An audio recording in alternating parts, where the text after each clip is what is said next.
Shalom, muy buenas tardes a todos nuestros amigos y hermanos. Bienvenidos una vez más al Ministerio por Amor de Sion no callaré.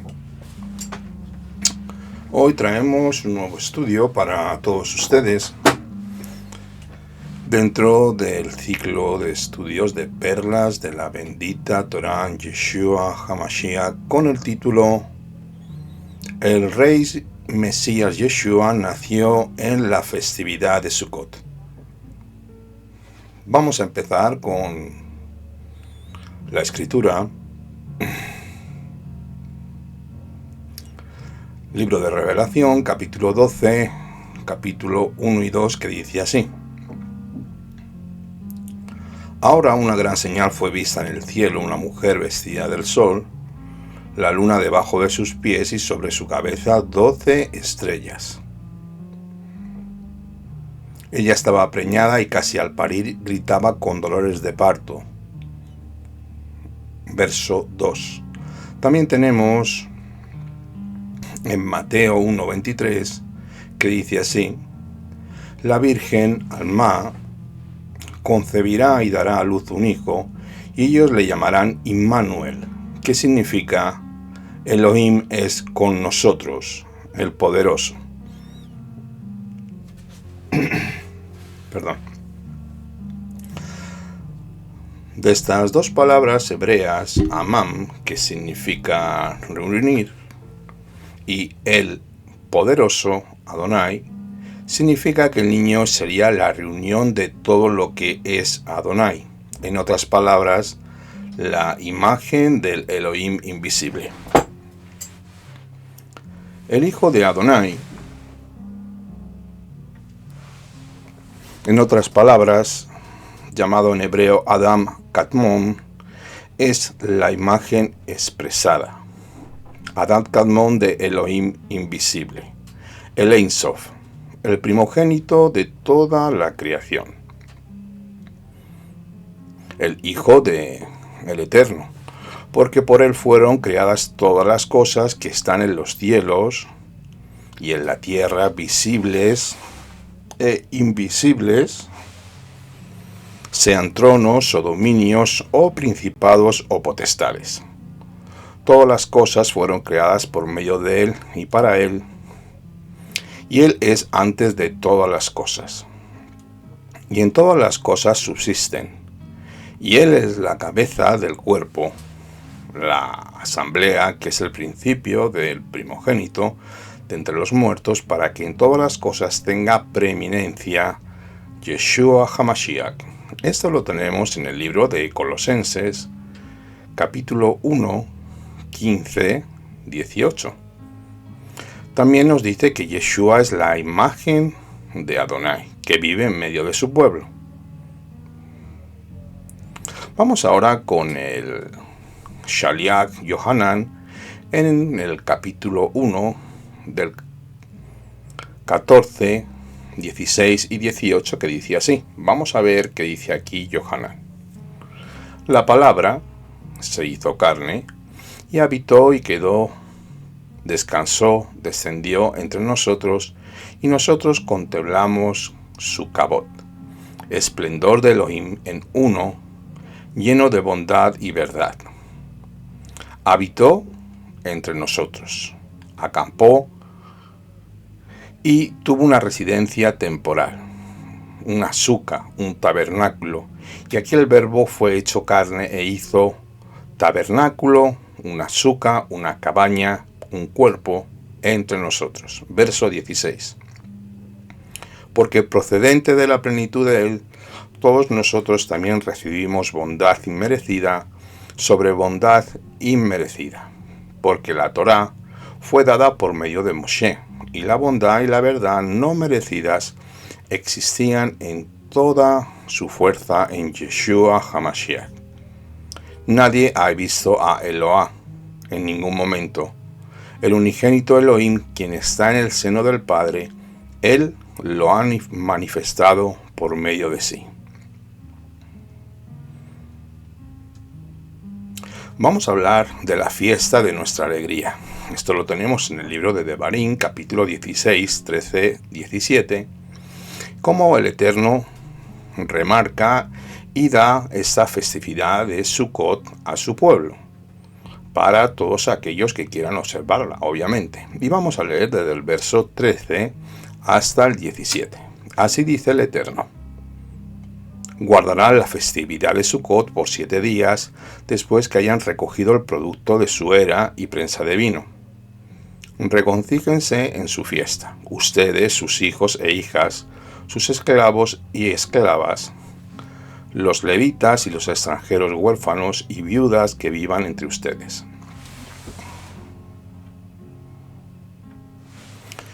Por 7 días guardarán festividad para el Eterno su Elohim en el lugar que Adonai su Elohim escoja, porque Adonai su Elohim los bendecirá en todas sus cosechas y en todo su trabajo, así estarán llenos de alegría. 3 veces al año todos sus hombres comparecerán en la presencia de Adonai su Elohim en el lugar que él escoja, en la fiesta de Matzah, panes y levadura, en la fiesta de Shavuot, Pentecostés, y en la fiesta de Sukkot, tabernáculos. No se presentarán delante de Adonai con las manos vacías, sino que todo hombre dará lo que pueda, de acuerdo a la bendición que Adonai les haya dado. Ahora vamos a ver cómo nos ha bendecido el Eterno. Yohanan 3, 16, 17. Porque de tal manera amó Elohim al mundo, que incluso dio a su unigénito Hijo, para todo el que crea en él, no se pierda, sino que tenga vida eterna. Porque Elohim no envió a su Hijo al mundo para condenar al mundo, sino para que le diera vida eterna por medio de su mano. Y también tenemos en el profeta Isaías, capítulo 9, 6 y 7, estos escritos: porque un niño nos es nacido, y su gobierno se expandirá, y la paz no tendrá fin, para el trono de David y su reino, que ya sostiene con justicia su rectitud desde ahora. Y para siempre el celo de Adonai Sebaot hará esto. Esto también lo tenemos en el libro de Segunda de Crónicas, capítulo 13, verso 5. ¿Qué nos ordena la Torá? Cuando uno de ustedes debe traer un regalo en proporción a la forma que Adonai su Elohim los ha bendecido, así que debemos traer con nosotros una nueva dedicación para devolver nuestras vidas al Eterno. Vida por vida. Mateo 16, 24, 26. Entonces Yeshua dijo a sus talmidín: si alguno quiere venir en pos de mí, renuncie a todos sus derechos, tome su poste en sacrificio propio y sígame cada día. Porque quien quiera salvar su alma, la perderá, pero quien quiera perder su alma, por amor a mí, la encontrará. Porque, ¿qué aprovechará el ser humano si ganara el mundo entero y perdiera su alma? ¿O qué rescate dará el ser humano por su alma? Vamos a entrar ya en el nacimiento del Mesías en la festividad de Sukkot. Dado que Sukkot es una festividad de alegría y de gozo para el Eterno, Él nos envía alegría en forma de un paquete de amor. Gilel 2, 8, 14. En el campo, muy cerca, había unos levitas pastores pasando la noche en la campiña, cuidando los rebaños consagrados al templo. Cuando un malak de Adonai se apareció y la Shejiná de Adonai resplandeció alrededor de ellos, tuvieron mucho temor. Entonces el malak les dijo: no tengan temor, porque he aquí les traigo buenas noticias que llenarán de alegría a todo el mundo. En ese mismo día, en la ciudad de David, ha nacido para ustedes el Salvador, que es Adonai el Mashiach. Filipenses 2:9. Y esto les servirá de señal: encontrarán un recién nacido envuelto en bandas de tela de los sacerdotes, acostados en una suca. De repente apareció junto al malak una gran multitud de ejércitos celestiales, alabando al Eterno. Gloria a Adonai en las alturas, y en la tierra de Israel Shalom a los hombres de buena voluntad. Esto lo tenemos también como referencias en Isaías 9:5-6 y Miqueas 5:4-5. Podemos documentar que el rey Mesías Yeshua nació en la festividad de Sukkot. Perdón. Vamos a ver primeramente 5 cosas. El nivel Remetz que nos enseña el libro de Juan, el capítulo 1, la fecha que el ángel Gabriel le da a Zacarías, quien pronto será el padre de Yohanan. Sobre el nacimiento de su hijo, la fecha de nacimiento de Yohanan se establece avanzando 9 meses al término del embarazo. La fecha aproximada de la concepción de Miriam, la mamá de Yeshua, y la fecha de la muerte de Herodes. La señal en los cielos. Tenemos estas 5 cosas. Vamos a ver primeramente el Remetz, en sugerencia del capítulo 1 de Juan, verso 14, que dice así: La palabra se hizo carne y habitó, quedó, descansó, descendió entre nosotros, y nosotros contemplamos su kabod, esplendor de Elohim, el Uno, lleno de bondad y verdad, y habitó entre nosotros. Hizo como una residencia temporal, una suca, un tabernáculo, y aquel verbo fue hecho carne e hizo suca, tabernáculo, entre nosotros. Esta es la primera pista del Remetz. El Gaón de Vilna enseñó que todos los mandatos de la Torá se insinúan en la primera palabra de la Torá. Por ejemplo, pidió una redención del primogénito, se menciona con un acrónico de las letras de Bereshit que deletrean Ben Rishon Acheri Eshloshim Yom Tifde, el primer hijo que redimirás después de 30 días. Adonai nos está insinuando que la Torá viviente, su unigénito hijo, se hará carne en la proeza de Sukkot. Vamos a ver ahora la anunciación de Yohanan el Bautista. En el relato mesiánico de Lucas 1:5, él declara que Zacarías es un sacerdote del curso de Abías. Si recuerdan a David Hamelech, según Primera de Crónicas 24 del 1 al 19, había dividido a las familias sacerdotales en 24 grupos. Cada grupo era un curso y llevaba un nombre del anciano de esa familia en particular. Cada curso sirvió durante una semana en la primera mitad del año y durante otra semana la segunda mitad del año. Esto fue además de las semanas de Pesach, Shavuot y Sukkot. Cuando se requería que todos los cursos estuvieran presentes, por tanto el primero, el segundo y el tercero, el cuarto, el quinto y el sexto, hasta el séptimo, octavo, y aquí lo vemos en Primera de Crónicas 24, 7, 10.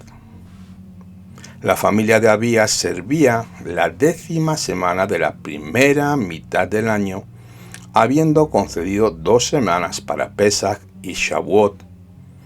En este momento que Zacarías recibe la profecía del nacimiento de Yohanan Hanabí, su propio hijo, el inmersor que iba a nacer.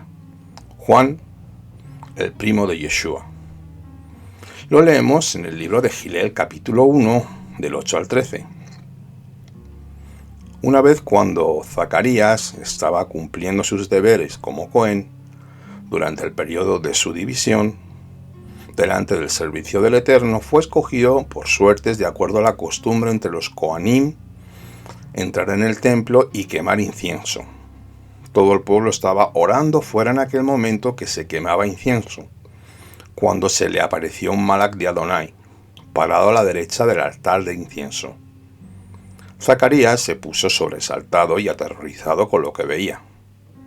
Pero el malak le dijo: No temas, Zacarías, porque tu oración ha sido escuchada. Tu mujer, Elisheba, te parirá un hijo y le pondrás por nombre Yohanan. Vamos con el tercer punto. Vamos a tener en cuenta el tiempo de separación. Vayikra 12, del 1 al 4, nos dice así: Y habló el Eterno a Moshe diciendo: Dile a los Bene Israel, si una mujer concibe y da a luz un niño, ella estará inmunda por 7 días con la misma inmundicia como en Nidá, con su tiempo de menstruación, cuando ella está teniendo su periodo. Al 8º día la carne de su prepucio será circuncidada, siendo varón. Ella esperará 33 días adicionales para ser purificada de su sangre. No tocará ninguna cosa santa, Kadosh, ni tampoco entrará en el lugar Kadosh hasta que se cumpla el tiempo de su purificación.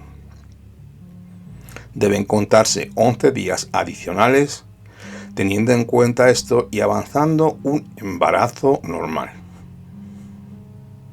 El momento del nacimiento de Yohanan sería aproximadamente en el periodo de Pesaj, cuando se espera que aparezca Elías. 6 meses después de la concepción de Elizabeth, el malaj Gabriel es enviado a Miriam, la prima de Elizabeth. Vamos a leer Gilel capítulo 1, 26-33, confirmando lo que acabamos de decir. Al 6º mes, el malaj Gabriel fue enviado por Adonai a una ciudad en Galil llamada Netzaret, a una virgen comprometida para casamiento con un hombre llamado Yosef de la casa de David. El nombre de la virgen era Miriam. Acercándose a ella, el malaj dijo: Shalom, mujer muy favorecida, Adonai está contigo.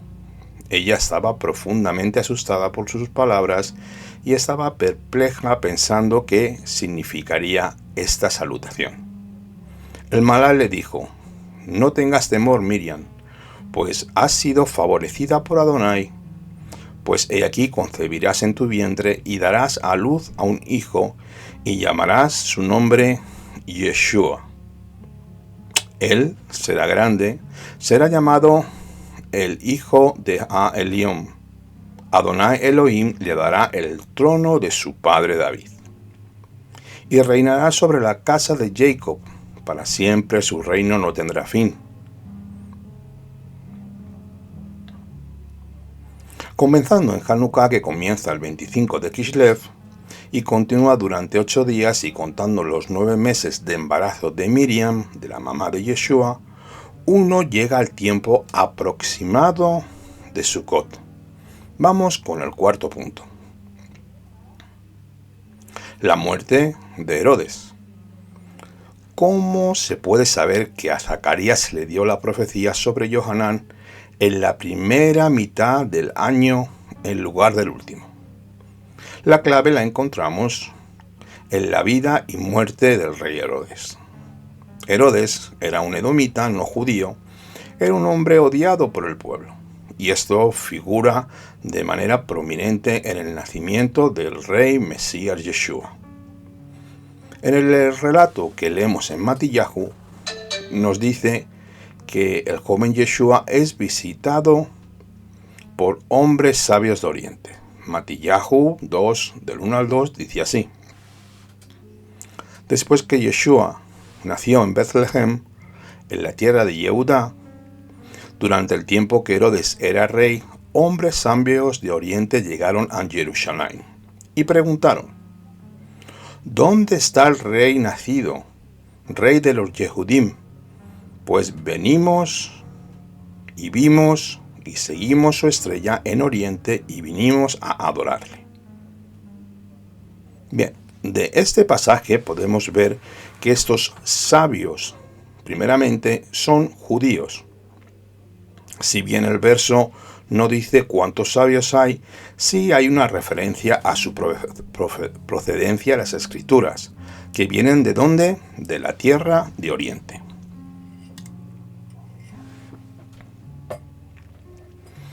Esta tierra nos habla siempre que es la tierra de Babilonia. Tenemos una referencia de Génesis 29.1 y Jueces 6.3 para matizarlo.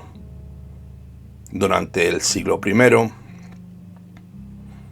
después del Mesías, la población judía más grande estaba en Babilonia. Estas personas eran los descendientes del cautiverio de Nabucodonosor, aunque Esdras, Nehemías y otros habían regresado. La mayoría de la gente se había quedado atrás. Muchos se negaron a regresar sin que naciera el Mesías. Cabe remarcar o señalar el hecho de que los sabios estaban buscando a Mashiach, a quien solo esperaba el pueblo Yehudí. Una profecía relacionada con Mashiach, de la que solo Israel estaba al tanto, se encuentra en el libro de Bamidbar, capítulo 24, 17, que nos dice así: Yo lo veo, pero ahora no. Yo lo contemplo, pero no pronto. Una estrella saldrá de Jacob, un hombre se levantará de Israel para destruir los príncipes de Moab y saqueará a todos los hijos de Set. Debido a la profecía, una señal en los cielos, una estrella estaba relacionada con la venida del Mashiach. Esto se explora un poco más tarde. A estos rabinos o sabios, le podemos decir, se les conocía como Jajamim, que en castellano quiere decir sabios. El sabio Daniel fue referido por este mismo título. Una palabra relacionada, mag, también se usa para hombres sabios. En el idioma griego, magos se toma de la palabra babilónica mag, que tiene varios significados. La palabra se usa para astrónomo, científico, consejero o erudito. Los sabios judíos o los sabios de Babilonia, conociendo la profecía de Bamidbar 24:17, relacionándola correctamente con el Mesías Yeshua y habiendo visto una señal en los cielos, viajaron a Jerusalén para ver si este era el rey Mashiach. El ilegítimo rey Herodes era un edomita, como he dicho anteriormente. Fue posiblemente uno de los hombres más malvados y sanguinarios de toda la historia.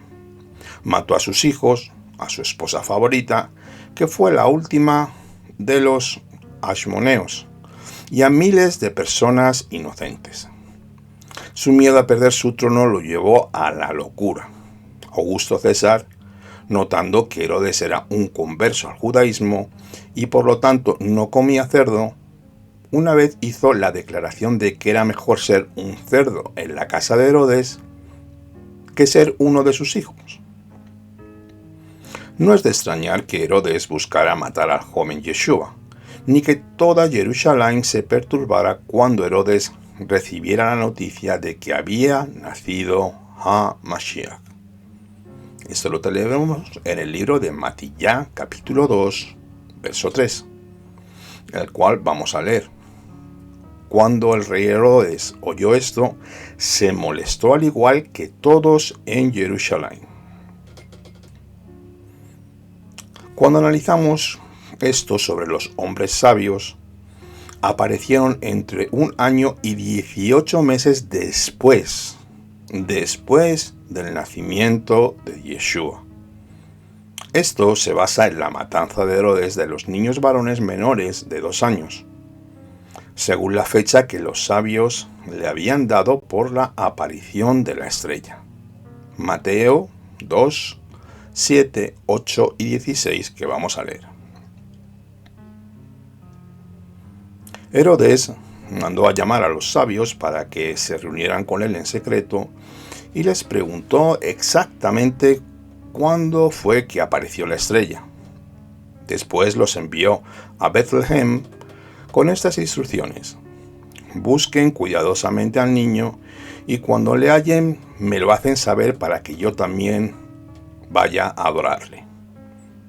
Cuando Herodes descubrió que había sido engañado por los sabios, se enfureció y ordenó que todos los niños de 2 años o menos en Betlehem y en todos sus vecindarios fueran asesinados, de acuerdo con el tiempo que pasó desde que los sabios lo descubrieron. Sin embargo, los orientales cuentan los años de edad desde la fecha de la concepción, por lo tanto, Herodes en realidad mató a los niños de 1 año o menos de acuerdo con la forma en que se calcula la edad hoy. De hecho, los sabios llegan a Jerusalén, ya sea justo antes o en el momento del nacimiento de Yeshua. Esto es interesante hasta este momento. Nadie en Jerusalén, incluido el Cohen del templo, había escuchado que había nacido Hamashiach, conociendo la psique maníaca de Herodes y su práctica de tener policía secreta oculta en todo el país. Es imposible que no hubiera escuchado algo. El relato del nacimiento de Silas relata la experiencia de los pastores en Belén, quienes después de ver al recién nacido Yeshua transmitieron lo que habían visto y oído a toda la región de Jerusalén y Betlehem.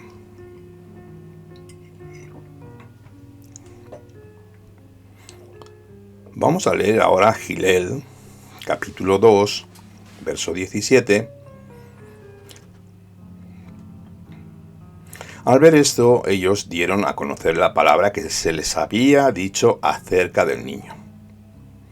Jerusalén estaba cercano a Belén, como unas 5 millas, por lo que es muy probable que Herodes, o el sacerdote del templo, se hubiera enterado del nacimiento del Mesías.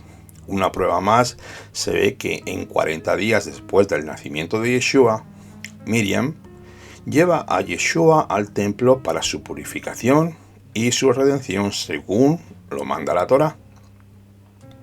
Es aquí donde dos personas bien conocidas dentro del recinto del templo dan a conocer profecías sobre el niño.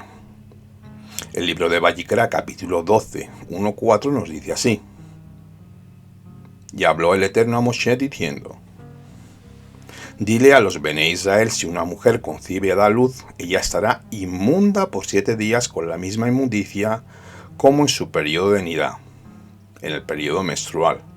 Al 8º día la carne de su prepucio será circuncidada. Ella esperará 33 días adicionales para ser purificada de su sangre. Ella no tocará ninguna cosa kadosh, ni entrará en el lugar kadosh hasta que se cumpla el tiempo de su purificación. Cuando se cumplieron los días de su purificación, según la Torá de Moshe, lo llevaron a Jerusalén para presentarlo a Adonai, como está escrito en la Torá.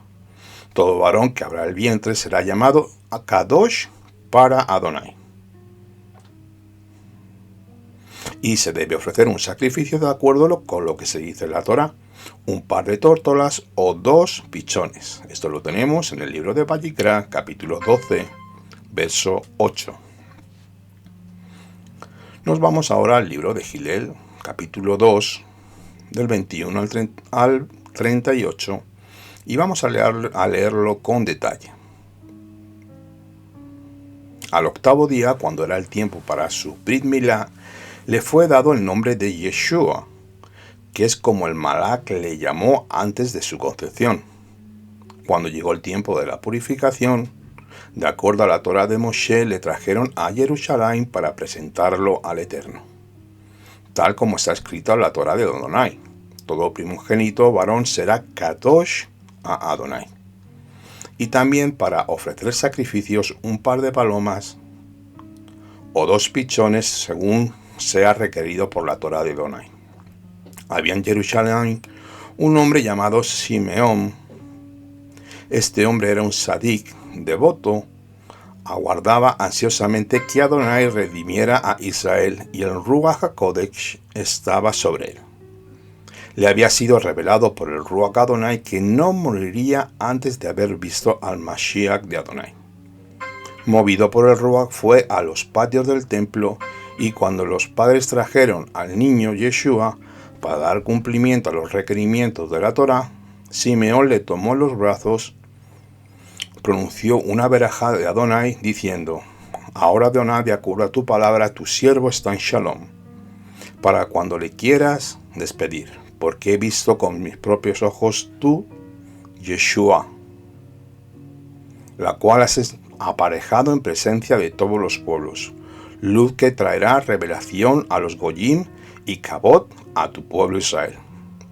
Joseph y la madre de Yeshua estaban maravillados con las cosas que Simeón decía de él. Simeón les bendijo y dijo a Miriam, la madre del niño, este niño provocará a muchos en Israel a caer o a levantarse. Se convertirá en una señal la cual la gente contradecirá. Además, una espada también atravesará tu propio corazón. Todo esto sucederá para revelar los pensamientos más profundos de los corazones de mucha gente. Había también una profetisa llamada Hannah Bat Penuel de la tribu de Asher. Era una mujer muy anciana y había vivido con su esposo hasta los 84 años. Nunca se apartó del atrio del templo, sino que adoraba allí día y noche, ayunando y orando. En ese momento ella pasó y comenzó a agradecer a Adonai y a hablar acerca del niño con todos los que esperaban la liberación de Jerusalén.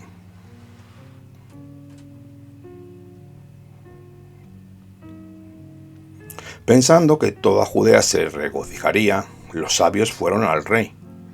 Habiendo hablado con Herodes sobre el tiempo del nacimiento del Mesías, viajaron a Betlehem, habiendo entendido otra profecía mesiánica. Miqueas 5:2. Mira lo que dice. Pero tú, Betlehem, cerca de Efrata, muy pequeña para estar entre los clanes de Judá, de ti saldrá uno, para que yo sea rey en Israel, cuyos orígenes están antes de los días de este mundo, allá en la eternidad pasada. Habiendo nacido Yeshua en una suca, la nueva madre y el niño fueron trasladados de la suca después del nacimiento a la casa. El hecho de que nació en una suca es un indicio del momento de su nacimiento. Génesis 33:17 nos dice así. Jacob siguió hacia Sucot, donde se edificó una casa y puso cabañas para el ganado. Por esto el lugar es llamado Sucot, tabernáculos o cabañas, quiere decir. La fiesta de Sucot es la forma plural de esta palabra. Incluso es significativo que tuvieran que buscar refugio en la cabaña. En el libro de Gilel, capítulo 2, verso 7, dice así. Y le dio a luz a su hijo el primogénito, lo envolvió con bandas de tela y lo acostó a la suca, porque no tenían un lugar donde poder dejarle. Fue solo durante las 3 fiestas de peregrinaje, Pesach, Shavuot y Sukkot, que Betlehem se desbordaría de gente. Los miles y miles de peregrinos que llegaban a Jerusalén para esas festividades se esparcían por las ciudades circundantes. César aprovechó esto al declarar un censo.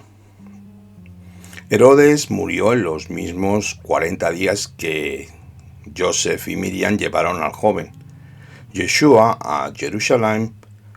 La cronología de estos 40 días es imperativa para encontrar correctamente su fecha de nacimiento.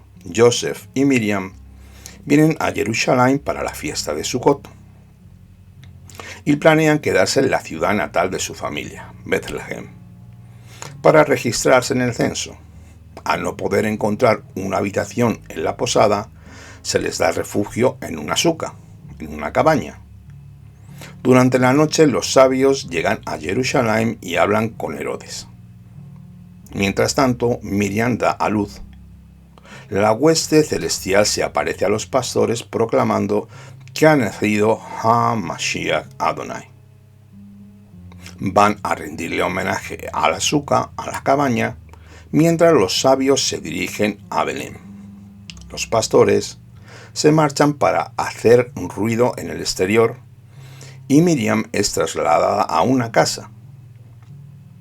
Después de esto llegan los sabios Y durante la noche Adonai advierte que Herodes intentará asesinar a Joseph y a Miriam. Tomando al niño, huyen a Egipto y permanecen allí hasta que el Eterno les dice que Herodes ha muerto.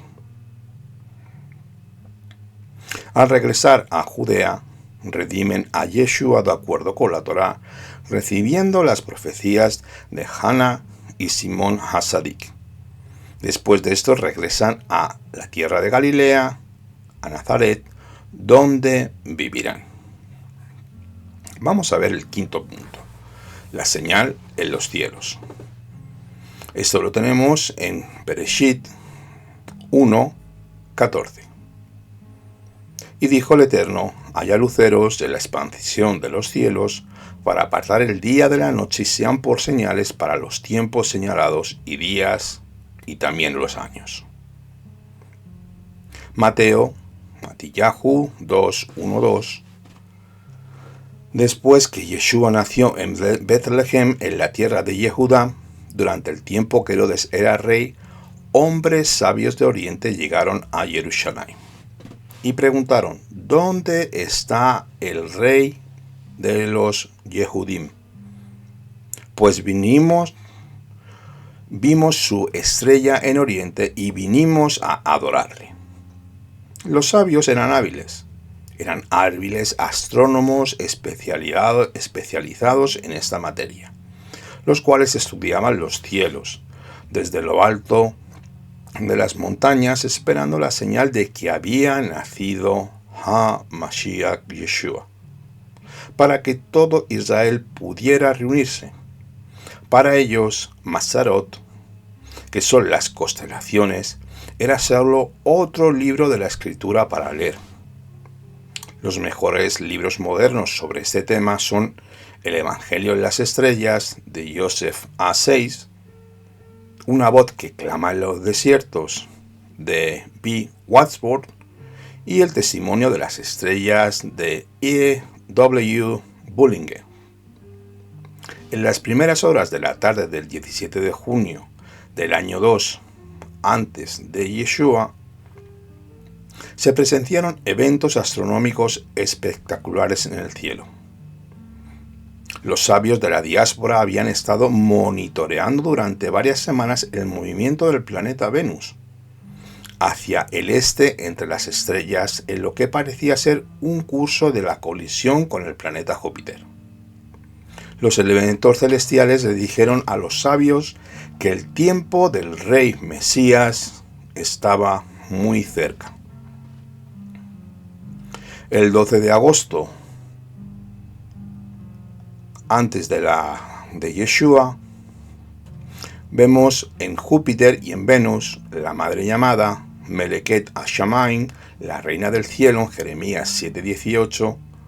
Levántate en conjunción.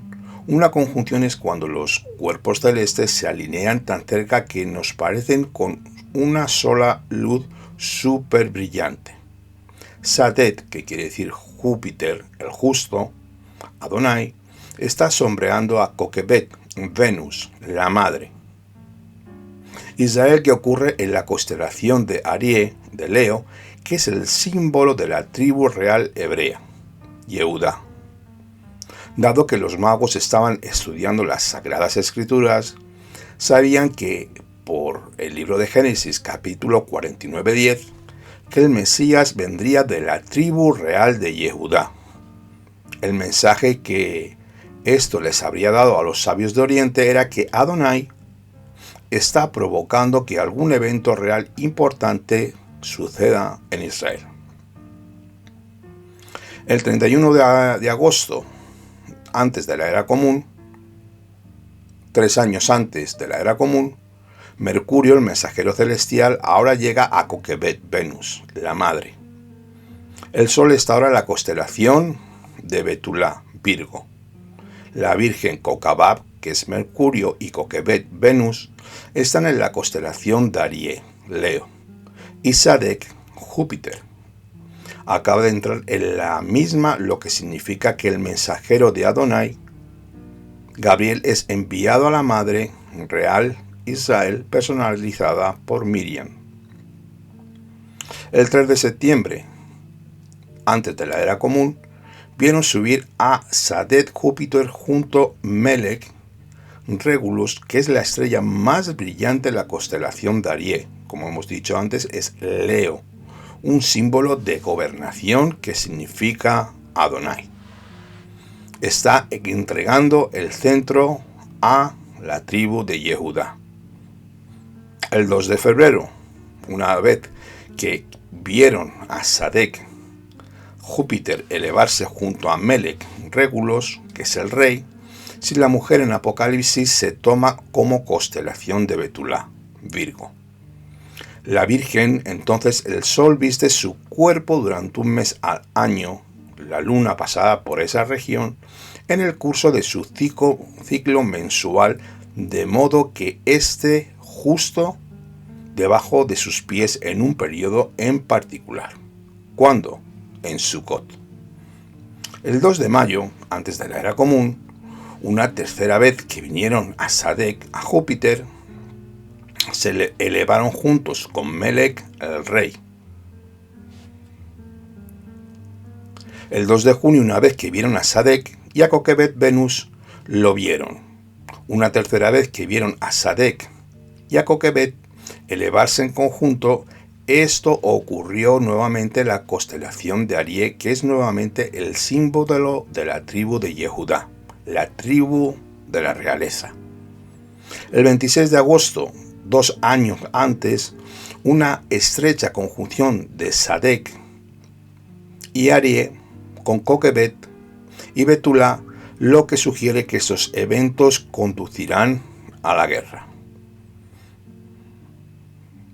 En estas dos ocasiones, Sadek se ubicó directamente en el área del útero de la constelación de Betulá, Virgo, la Virgen.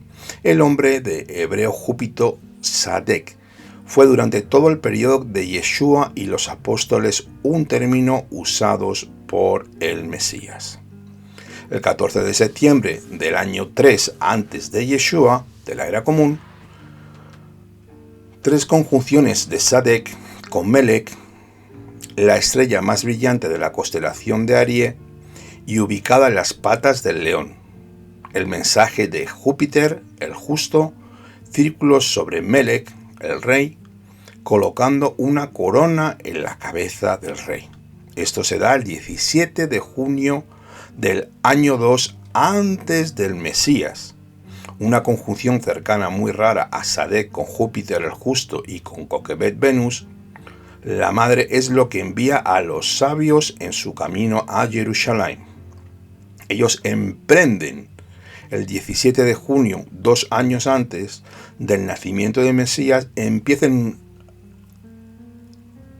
toman rumbo hacia Jerusalén.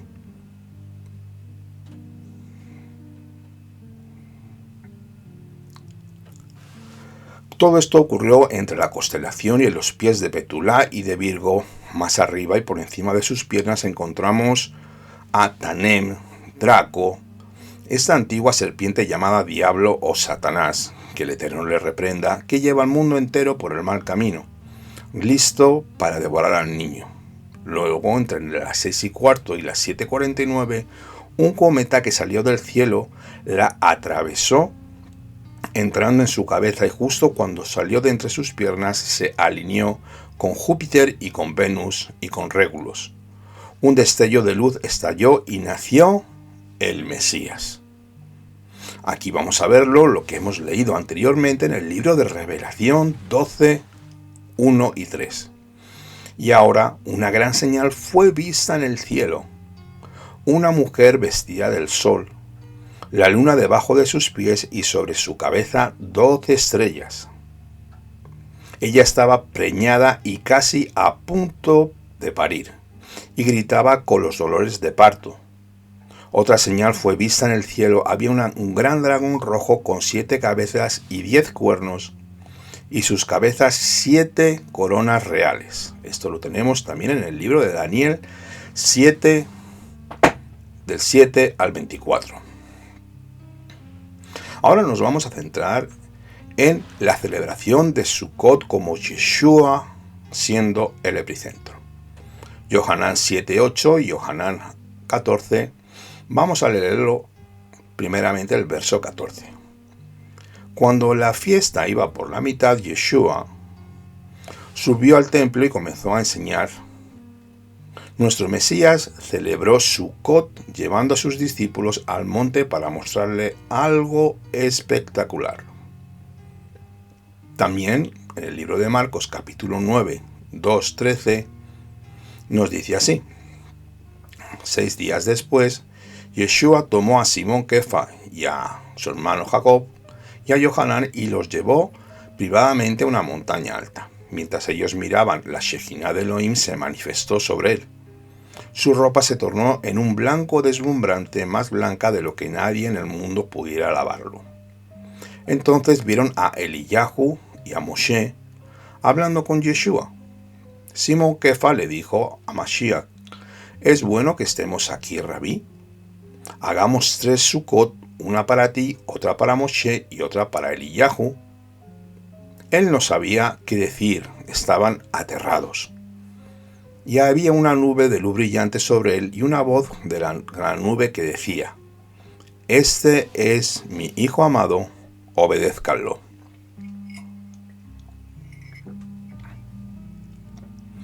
De repente, cuando miraban alrededor, ya no vieron a nadie excepto a Yeshua. Cuando iban bajando del monte les advirtió no decir nada a nadie lo que han visto hasta que el Ben Adam fuera resucitado de entre los muertos.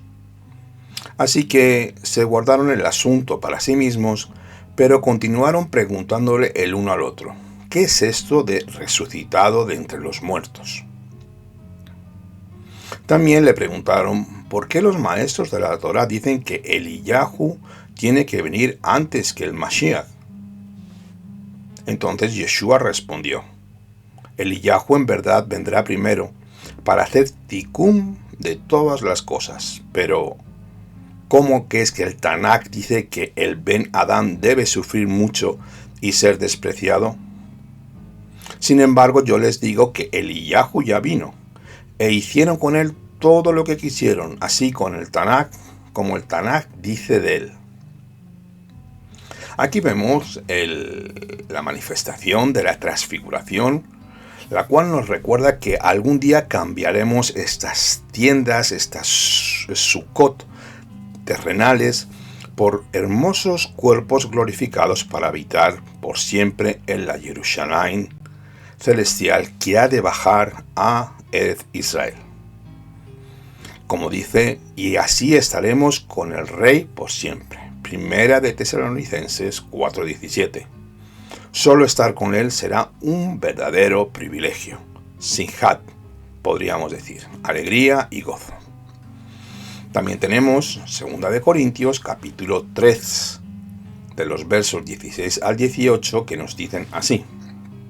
Aquí Rabbi Shaul nos dice: la Torá dice, pero siempre que alguno se vuelva a Adonai, el velo desaparece. Ahora bien, Adonai en este texto quiere decir el Ruach HaKodesh. ¿Y dónde está el Ruach de Adonai? Donde hay y está el Ruach de Adonai, allí hay libertad. Así que todos nosotros confiadamente contemplamos el esplendor de Adonai como en un espejo. Y somos transformados a esa misma imagen, de un grado de esplendor a otro, por Adonai. Cada día tiene su propia gloria especial, y mientras celebramos cada uno de los tiempos señalados por el Eterno, estamos transformados de gloria en gloria. Y esto no se está cambiando y nos ayuda a crecer y fortalecernos espiritualmente. Como dice 2 de Corintios capítulo 5, verso 1, y con esto ya cerramos el estudio. Porque sabemos que si nuestra casa terrestre, esta tienda, esta sukkah, fuera disuelta, hemos de tener un edificio procedente de Adonai. Una casa que no está hecha de manos, o sea, una casa eterna, una casa celestial. Amados hermanos, pues con esto ya cerramos este estudio. Y esto es para que todo creyente pueda discernir y dilucidar que Yeshua no nació en la Navidad ni el 25 de diciembre cristiano. Mucho menos el día 24, el día 25. Todo esto es una fiesta pagana que está creado en el día de la Saturnalia, en el día del Sol Invictus. Todo esto viene del paganismo. Yeshua no nació el 24 o 25 de diciembre. Es totalmente falso. Creo que con estas pautas bíblicas que les he dado, hemos podido comprobar poco a poco, desglosando y hablando y tocando los pasajes, cuando Yeshua fue concebido y cuando Yeshua nació. Y no es con doctrinas ni con enseñanzas de hombres, sino con la propia Escritura, con la propia Torá en la mano, que es la que nos marca los tiempos seguros. Porque el hombre puede enfatizar y puede imaginar muchas cosas, pero sabemos que Yeshua no nació en Navidad. O sea, que esta festividad que se está celebrando en estos tiempos, que se lleva festejando desde la creación del mundo romano, católico, griego, es una fiesta pagana que es una abominación para el Eterno. Así que, amado hermano, amada hermana, espero haberte informado y espero haberte dejado más o menos un poquito las cosas claras. Recordemos que la transfiguración nos recuerda que algún día cambiaremos en estas tiendas reales por hermosos cuerpos glorificados para habitar por siempre. Nunca nos olvidemos, esta es una pieza magistral para todo creyente. Nuestros cuerpos serán transformados, así como Yeshua HaMashiach resucitó, y no tendremos nunca más ni dolores, ni problemas, ni enfermedades. Y viviremos todos en la nueva Jerusalén, el Eretz Israel, donde viviremos y serviremos con gozo y alegría a nuestro Rey, Yeshua HaMashiach, su majestad gloriosa, el cual dio su vida por nosotros y viene a rescatar a su pueblo prontamente. Pues nada más, amados hermanos, me quiero despedir de todos ustedes y espero que este estudio haya sido de edificación. Por favor, si te ha gustado este estudio, dale al like, dale al me gusta, compártelo con tus hermanos y amigos. Si te quieres suscribir a nuestro canal, eres más que bienvenido.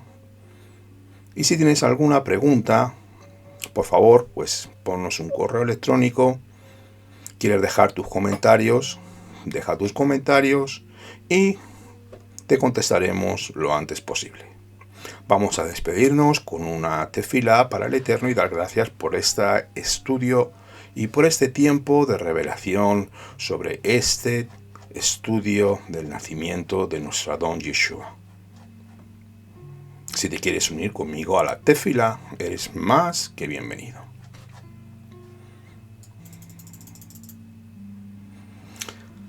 Abacadosh, te damos gracias en el nombre de tu Hijo Yeshua HaMashiach, el Rey de Gloria, su Majestad, Yeshua HaMashiach, el Rey de Israel, el Rey del Universo, el Creador. Bendito sea tu glorioso nombre, Yeshua, que tú viniste a rescatarnos, que te diste en cuerpo y alma completamente, Señor, que siendo Rey te hiciste siervo, te humillaste hasta el extremo. Humillación de muerte y muerte de cruz, traspasado, maldecido, golpeado, rechazado, humillado. Tú que eres el pago y la propiciación por nuestros pecados. Por tu sangre preciosa hemos sido reconciliados con el Eterno. Somos inmerecedores de esta salvación tan grande, pero porque tú nos amaste primero, y por tu sangre preciosa, la cual sigue fresca delante del trono de Elohim, tenemos redención eterna. Tú eres el camino, la verdad y la vida, y nadie llega al Padre si no es por ti, Adón Yeshua HaMashiach. Gracias, Señor, por manifestarte, por pagar el precio que nadie más podría hacer, solamente tú, Adón Yeshua. Dar tu cuerpo en sacrificio vivo. Tú eres el pago perfecto y por tu sangre nos has reconciliado y has abierto el camino con Akadosh Baruj Hu, con el cual tú nos has reconciliado, pues tú viniste a restituir y a hacer todas las cosas nuevas. Te damos gracias. Bendito Dios de Abraham, de Isaac y de Jacob.